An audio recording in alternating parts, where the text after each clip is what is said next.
Pero antes de comenzar, permitirme que vuelva al texto que Juan arrancaba la reunión, porque yo me veo como Pedro en aquella barca. Me sorprende que Jesús dice que después de despedir a la multitud, subió al monte a solas para orar. Y después va en busca de sus discípulos, se encuentra con ellos, y yo continuamente, ante situaciones quizás de perplejidad, de confusión, yo le suelo decir a Jesús: si eres tú, déjame que vaya a ti. Pero muchas veces yo aparto la mirada de Jesús y empiezo a hundirme, porque intento hacer las cosas por mi propia voluntad. Eso me lleva a un fracaso. Pero qué bueno es saber que Jesús es el que constantemente extiende su mano y nos levanta y nos restaura una y otra vez.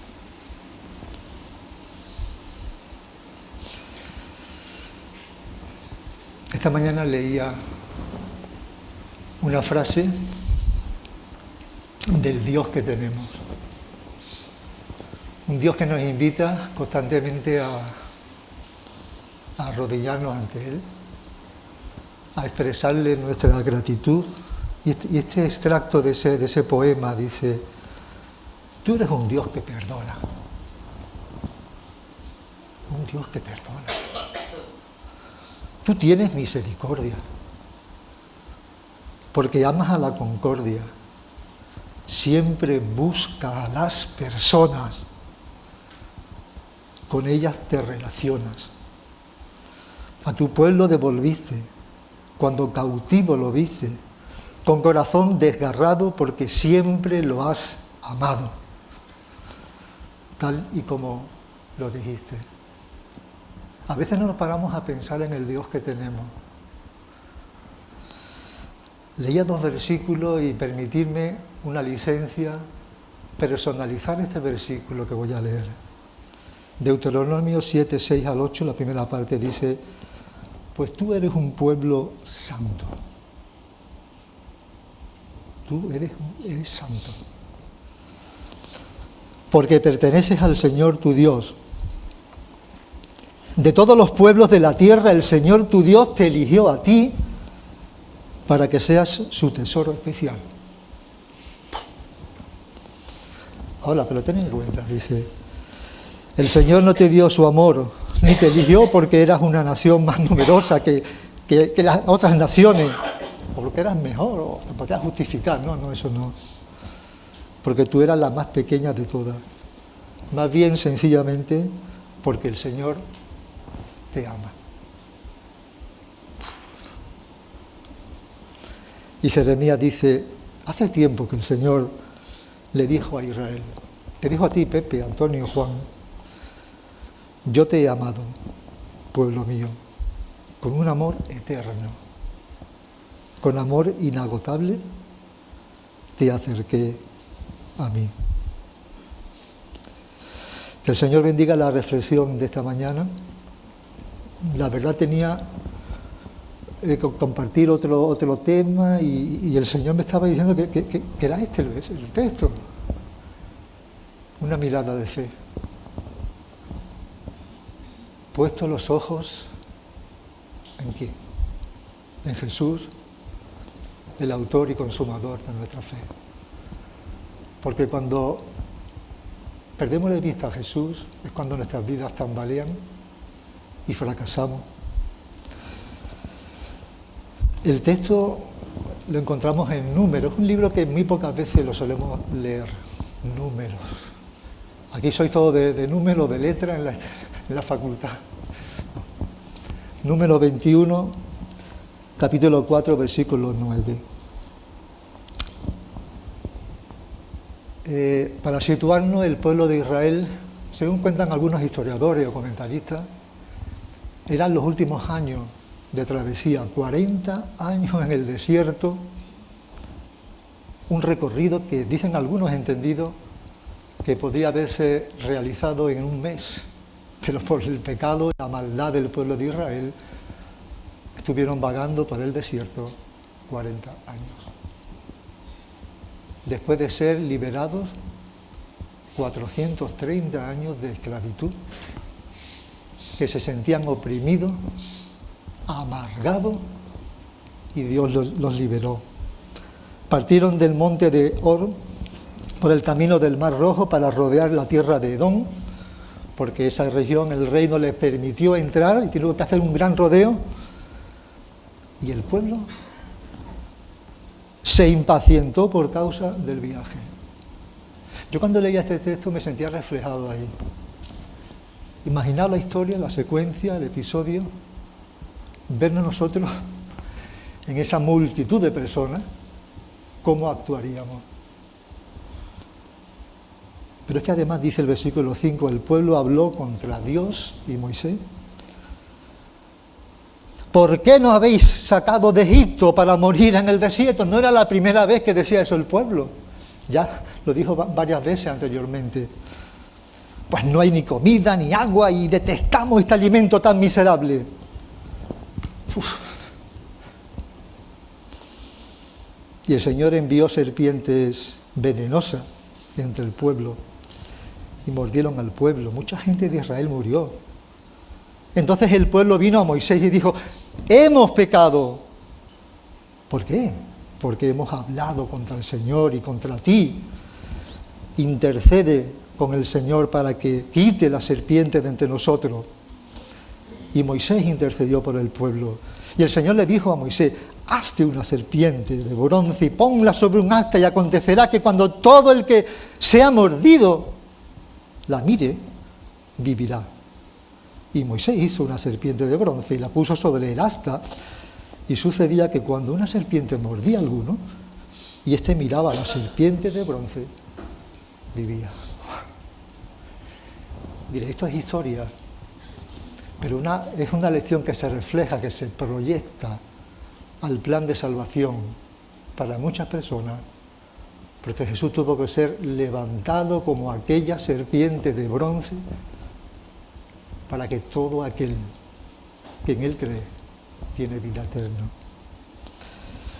Bien, pues los israelitas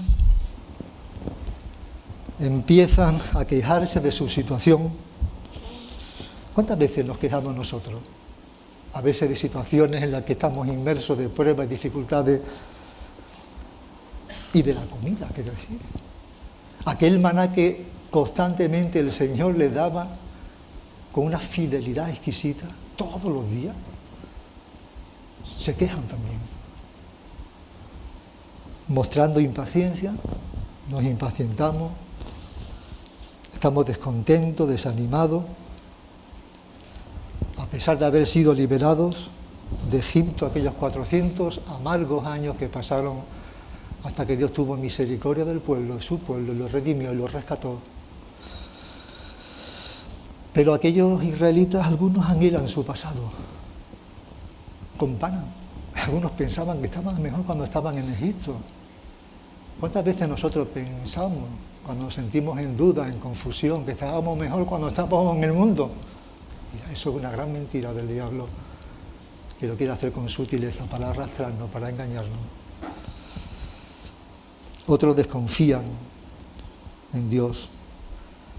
Y además la crítica ante Dios y a Moisés, eso provoca que Dios castiga a su pueblo y envíe aquella serpiente venenosa como castigo. Ante la muerte inminente, muchos israelitas mueren. El pueblo observa familiares que habían sido picados por aquella serpiente. Dice que el pueblo se vuelve a Moisés, reconociendo su pecado y pidiendo intercesión.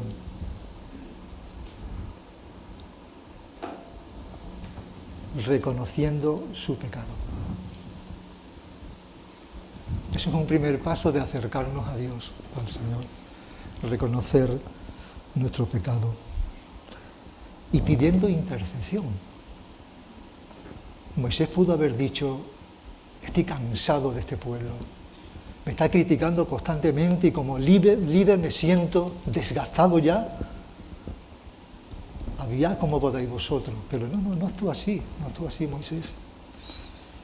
Intercede porque amaba a ese pueblo. Porque Moisés deseaba que ese pueblo fuese recuperado, reconstruido.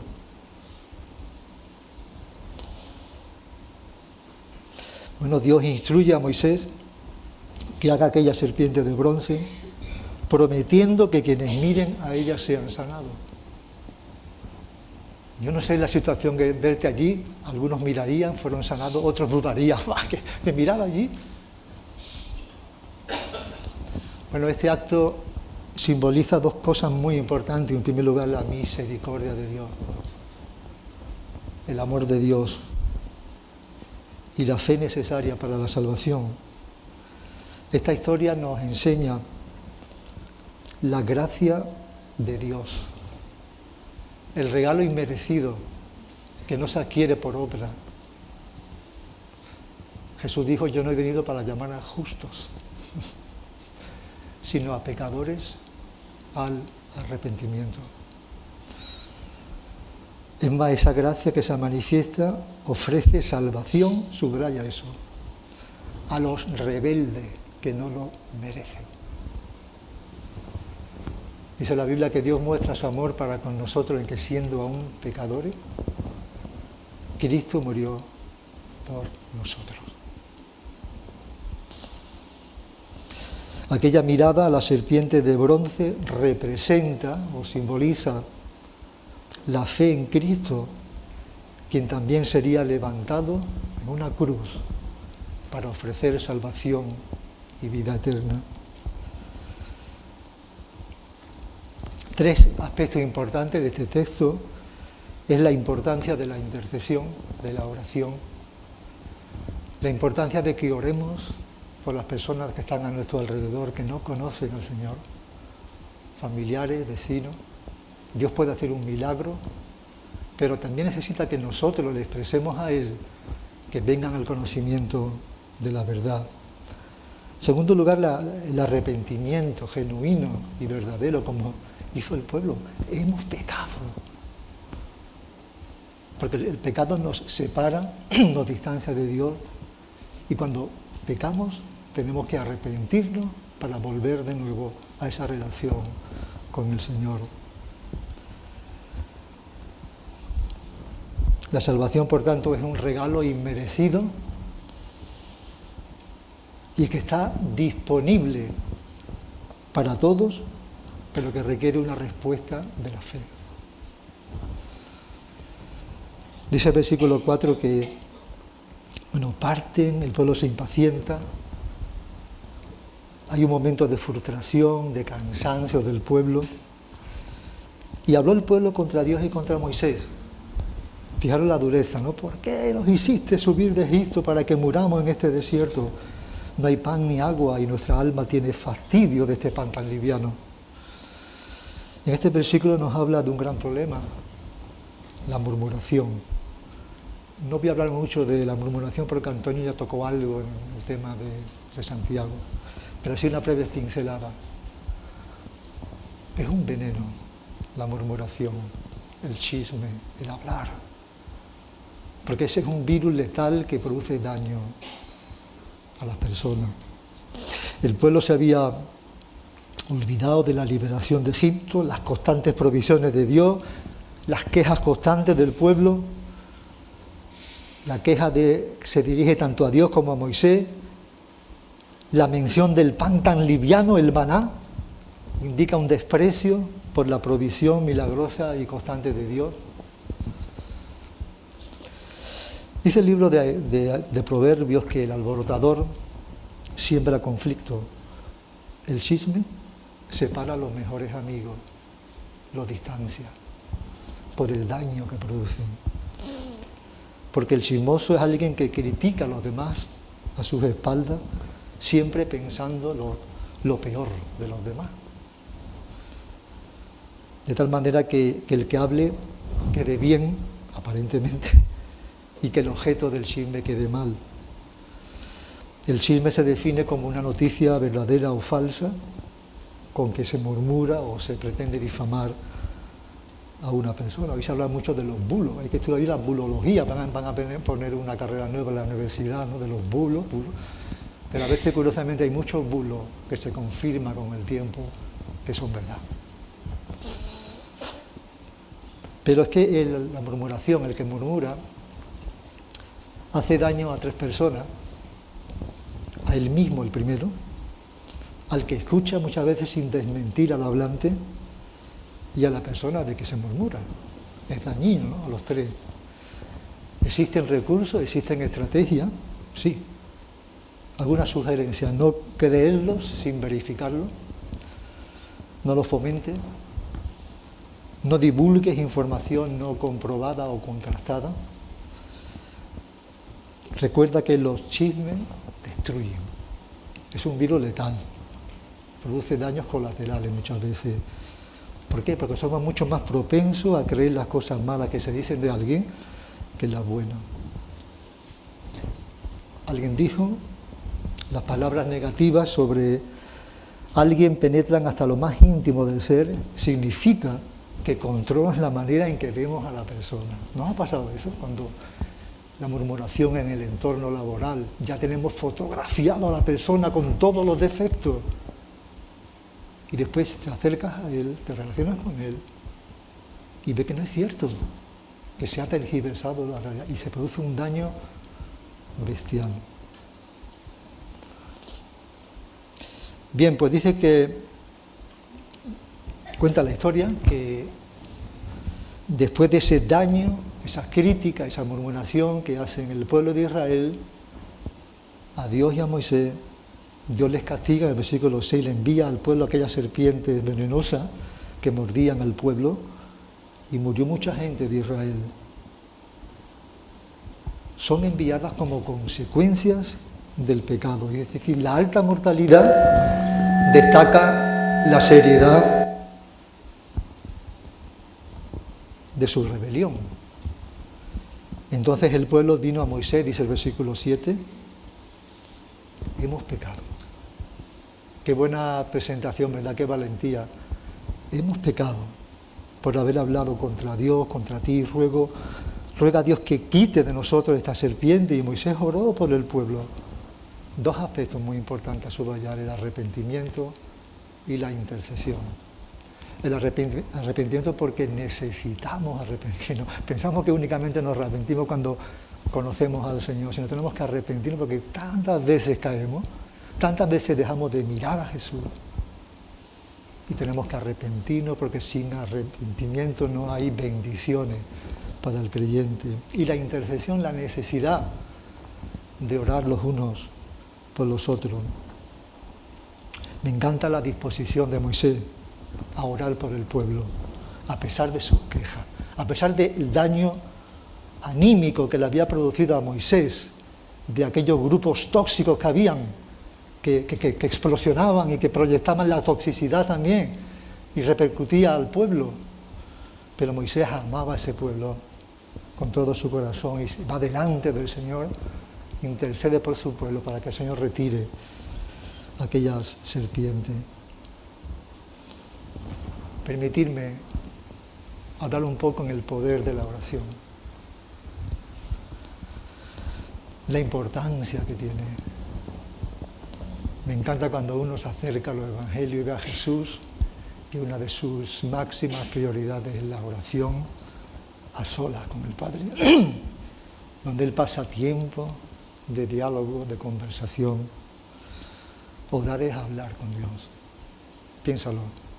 Tenemos esa necesidad de dialogar con Él, de expresar lo que hay en nuestros corazones, nuestras quejas, nuestras desilusiones también.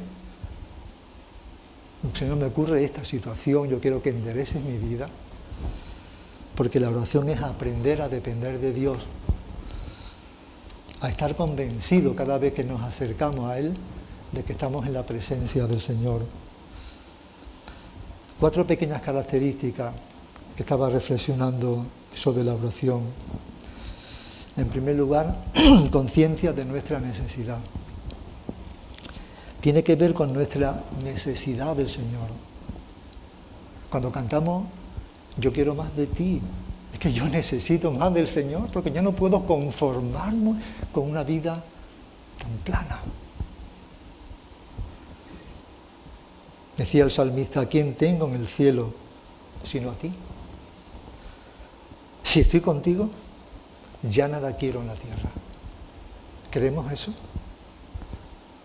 Si el Señor es la prioridad en mi vida, lo más importante, es el motor que impulsa mi vida, yo puedo descansar confiadamente en Él.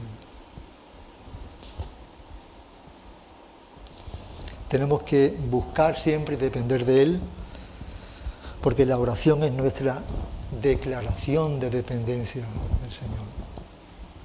Señor, sin ti no soy nada.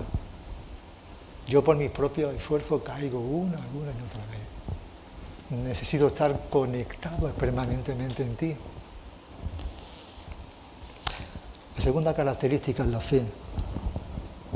Es fundamental en la oración. La Biblia dice, en realidad, sin fe es imposible agradar a Dios. Sin fe es imposible agradar a Dios. Si no tenemos fe, no estamos agradando al Señor. Él tiene que producir un cambio en nuestras vidas, ya que cualquiera que se acerca a Dios tiene que creer que Él existe y que recompensa a quienes le buscan. Recompensa. Por eso aquellos discípulos que vivían cerca del Maestro decían, Señor, aumentanos la fe.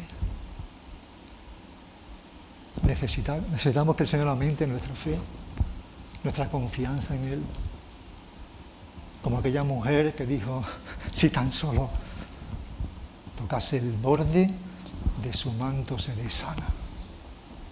Tremendo, ¿no? Y aquella mujer no era una gran teóloga, ¿no? Y el Maestro dice, le dicen al Señor, si la multitud te estaba apretando y tú dices, ¿quién me ha tocado? Sí, es que alguien me ha tocado porque de mí ha salido poder. Necesitamos constantemente tocar a Jesús para que su poder fluya en nuestras vidas. En tercer lugar, la soberanía, la sumisión a la soberanía de Dios. Nunca podemos olvidar que Dios tiene el control de todos los acontecimientos. Aunque a veces te puedas sentir perplejo o confuso. Situaciones políticas o políticas que ocurren a tu alrededor, pero Dios está controlando. Controla nuestras vidas con un propósito. Y eso tiene que producir en nosotros un descanso, una paz en el Señor. La perseverancia. Orar durante un tiempo por una petición concreta, ser constante. La Biblia dice orar sin cesar. ¿Por qué? Porque hay fruto. No sabemos el tiempo en que la respuesta del Señor vendrá, pero seguro que vendrá. Creo que dice un salmo, está quieto y espera en Dios. Dios nunca se desentiende de nuestras necesidades. El diablo puede intentarlo seducirnos y engañarnos sutilmente. Él está pendiente. Es más, Dios nunca defrauda a aquellos que confían en Él. Dice el salmista, quien en ti pone su esperanza, jamás será avergonzado. Por tanto, oremos por cosas específicas, cosas concretas que ocurren a nuestro alrededor. Y queremos ver a Dios obrando, a Dios actuando. Porque el concepto de Dios no es algo teórico, es algo real, algo que puede transformar, que puede cambiar.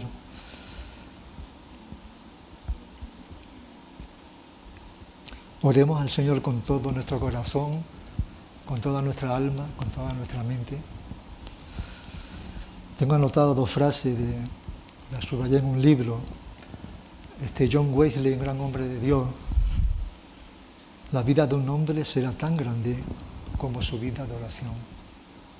Cuando uno lee biografías de grandes hombres de Dios, lo que más les sorprende, la característica que más se enfatiza es que son hombres o mujeres de Dios que vivían cerca del Señor. Ahora, ¿cuáles son las condiciones para que de las que dependen el éxito en las oraciones. Nuestras peticiones tienen que o deben estar de acuerdo con la voluntad de Dios, en sintonía con su voluntad.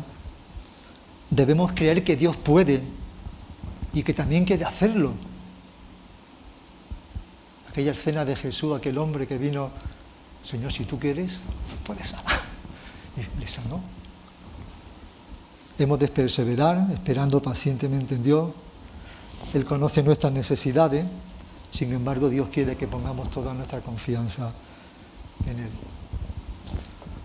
Otra frase, a lo mejor ya lo he repetido en otra ocasión esta frase.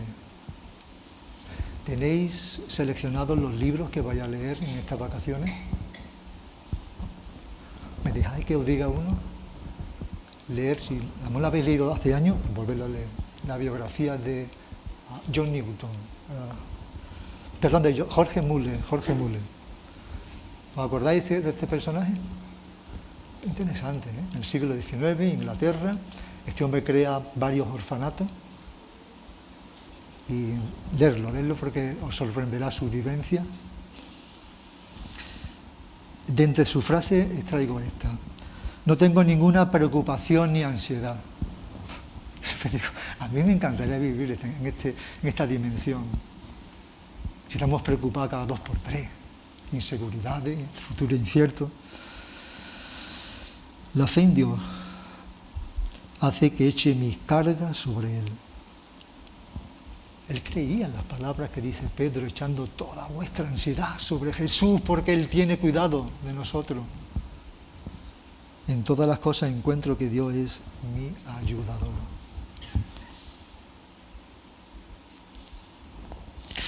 Bueno, después que intercede Moisés a Dios por la situación del pueblo, le dice que haga una serpiente de bronce, la ponga sobre un asta y cualquiera que fuere mordido, mirare a ella, vivirá. Y Moisés hizo la serpiente de bronce, la puso sobre aquel asta y cuando alguna serpiente mordía a alguno, miraba a la serpiente de bronce y vivía. Dios provee una solución para el pueblo. Es cierto que no quita las serpientes de forma inmediata, pero sí ofrece una solución de sanidad a través de la fe y de la obediencia del pueblo. La fe, la acción de mirar implica un acto de fe y confianza en aquellas palabras que le había dicho. Algunos aspectos importantes a destacar. En el pueblo de Israel no fue una queja por las incomodidades, sino una falta de fe, una falta de gratitud hacia Dios, no eran agradecidos. Y a veces podemos caer también nosotros en ese error de no ser agradecidos, a darle gracias por el trabajo, la salud, la familia, tantos regalos que el Señor nos ofrece, nos obsequia en su bondad. Bueno, Dios demuestra y muestra su justicia, porque Dios es un Dios justo al castigar el pecado, pero es también un Dios misericordioso, un Dios de amor.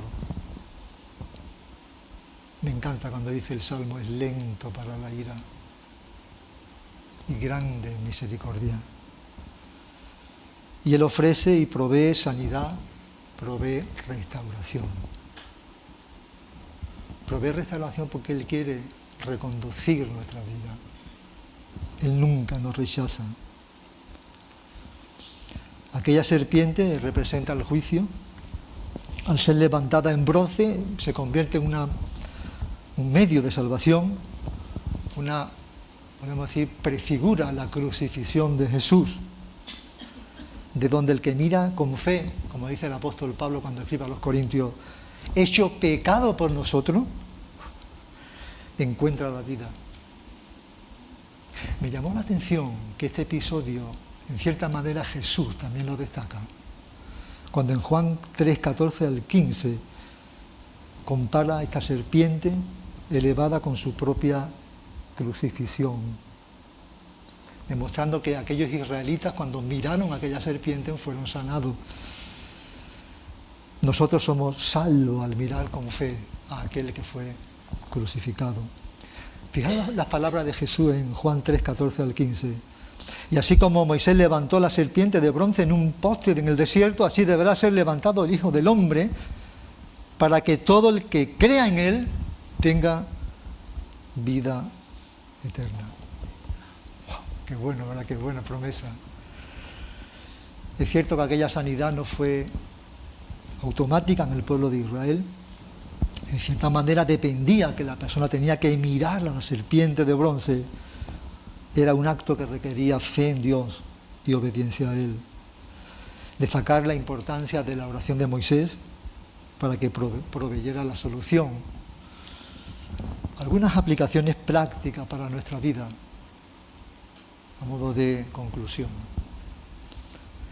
La murmuración puede llevarnos en muchas ocasiones a cuestionar a Dios y a perder de vista su fidelidad. Por eso, cuidado con la queja, con la ingratitud, porque las murmuraciones reflejan una falta de confianza en Dios y nuestras palabras, nuestras actitudes pueden tener consecuencias, y las tienen. El pueblo despreció el maná. A veces nosotros podemos menospreciar las bendiciones que Dios nos da. Por tanto, debemos reflexionar y pensar que estar siempre agradecidos por su fidelidad. Algo importante en el texto, que el pecado tiene consecuencias. Pero lo bueno, lo positivo es reconocer nuestros errores y buscar el perdón de Dios. ¿Por qué? No te olvides de esto, que Dios siempre ofrece caminos de restauración y sanidad. Dios siempre quiere restaurar nuestra vida. Hemos pecado, nos hemos distanciado de Él, pero Él quiere recuperarlo. Dios siempre está dispuesto a perdonarnos cuando nos volvemos a Él con sinceridad. Cuando surge de nuestro corazón, Señor, he pecado. La Biblia habla con sinceridad del tema del pecado y del arrepentimiento. En Hechos dice, arrepentidos y convertidos para que vengan de la presencia del Señor tiempos de gozo. Cuando Jesús iba por todos los lugares sanando y predicando, arrepentidos porque el reino de los cielos se ha acercado. Qué bueno que Jesús dijo que no he venido a llamar a justos, sino a pecadores al arrepentimiento. La oración de Moisés es importante, el orar los unos por los otros. Así como los israelitas necesitaban mirar a aquella serpiente de bronce, nosotros necesitamos mirar a Jesucristo para recibir la vida eterna. Enfatizo esto porque yo sé que hay personas que escuchan los mensajes de nuestra iglesia. Algunos están pues cerca del Señor. Y son palabras de reflexión para que sigas pensando que la salvación en Jesús está todavía disponible para ti. La fe en Cristo y la vida eterna que Él ofrece cuando creemos en Jesús como nuestro Salvador. No sé si aquí todos los que estamos convencidos en que hemos creído en Jesús, pero una creencia que sea real, genuina. Termino con una estrofa de un himno de los clásicos, que ya no se cantan. Estuve mirando el otro día en un himnario que tenía esos antiguos, porque también son buenas letras. Dice así: la mirada de fe, no sé si acordáis, esta canción, al que ha muerto en la cruz, infalible la vida nos da. Mira pues, pecador, mira pronto a Jesús, y tu alma la vida hallará. Ve a Él, que si miras con fe, al que ha muerto en la cruz, al momento la vida tendrás. Solo Cristo en su cruz padeciendo hasta el fin, ha podido tu carga llevar. Pues Jesús en la cruz anunció, exclamando con voz de clemencia y poder: consumada es ya la redención. Que Dios te bendiga, que sigas buscando, aunque Él te sigue buscando. Él quiere encontrarse contigo, Él sigue amándote, Él quiere cambiar tu vida, Él quiere transformar tu vida, Él quiere darte una vida en abundancia. Pues que a Él sea toda la gloria. Amén. Terminamos en una oración.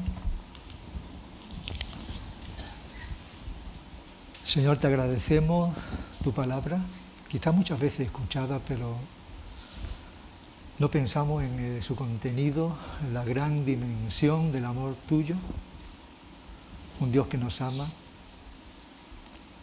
un Dios que restaura,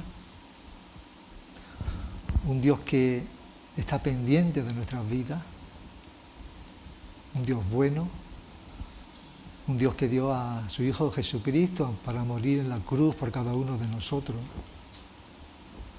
un Dios que ha cambiado nuestras vidas, que sigue transformándonos, que nos sigue amando a pesar de los muchos errores y caídas que tenemos. Te agradecemos porque estás a nuestro lado, nos acompañas en los momentos difíciles, oscuros. Permítenos que nuestra mirada nunca se aparte de ti, que pongamos siempre nuestros ojos, nuestra mirada en Jesús. Gracias por haberte conocido y ayúdanos a conocerte más, Señor, a poder vivir como tú quieres y a reflejar ese carácter tuyo en todos los momentos de nuestra vida. En el nombre de Jesús. Amén.